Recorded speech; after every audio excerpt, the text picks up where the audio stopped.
పరిపాలన ఒక honeymoon period లో భాగంగానే గడిచిపోయిందా? దాదాపు చేయాల్సింది ఇంకేమన్నా ఉందా? 100 రోజులు హనీమూన్ పీరియడ్ అవ్వదు ఈ ఏడాది.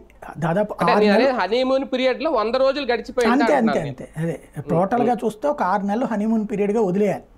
6 నెలల తర్వాత నుంచి మనం ఈ పాయింట్స్ రైజ్ అవుతాయి. ఏది ఫర్ ఎగ్జాంపుల్ సూపర్ 6 పథకాల్లో ఏదన్నా పెడతారా లేదా ఇవన్నీ. ఈ లోపు ప్రయత్నాలు అయితే ఏదో ఒకటి జరుగుతున్నాయి కదా. ఒకటైతే అన్న క్యాంటీన్లు వచ్చేసినాయి, పెన్షన్లు వచ్చేసినాయి. కాబట్టి అసలంటూ స్తబ్దుగా లేదు, నడుస్తోంది. రెండో పక్కన అసలు స్తబ్దైపోయినటువంటి రాజధాని యాక్టివిటీ ఊపందుకుంది. ఇప్పుడు అది గనక గతంతో పోల్చుకుంటే, జగన్ ప్రభుత్వంతో పోల్చుకుంటే ఇప్పుడు బెటరే. ఎందుకంటే తను జగన్ అధికారంలోకి వచ్చాక దాదాపు ఏడాది దాకా అసలు అమరావతి సంగతి పట్టించుకోవాలా, ఏ రాజధాని పట్టించుకోవాలా ఒకసారి గుర్తుకు తెచ్చుకుంటే. ఆ తర్వాతన ఈ బిల్లు తీసుకొచ్చి ఏది 3 రాజధానులను బిల్లు తీసుకొచ్చి అక్కడికి చేసుకొచ్చేటప్పటికి దాదాపు 1.5-2 ఏళ్ళు అయిపోయింది కదా. అంటే ఈలోపు కరోనా వచ్చిందా, ఈ వ్యవహారాల మధ్యలో అటు ఇటు కాకుండా పోయింది. అంటే రాజధాని యాక్టివిటీ అనేది ఆ రోజున చివరిదాకా సాగతీతే నడిచింది. చివరిలో కోర్టు లిటిగేషన్స్తో శాంతం ఆగిపోయింది.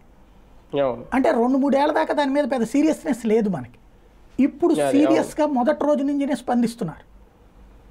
వేగంగా ఆ పనులకు సంబంధించి ఏవైతే అడ్డంకులు ఉన్నాయో, ఈవెన్ ప్రపంచ బ్యాంక్ అప్పు ఇవ్వలేను, దానికి అక్కడ అది మునిగిపోతుందని చెప్పినా సరే కట్టి తీరాల్సిందే అన్నటువంటి పంతంతో కసితో వెళ్తున్నారు.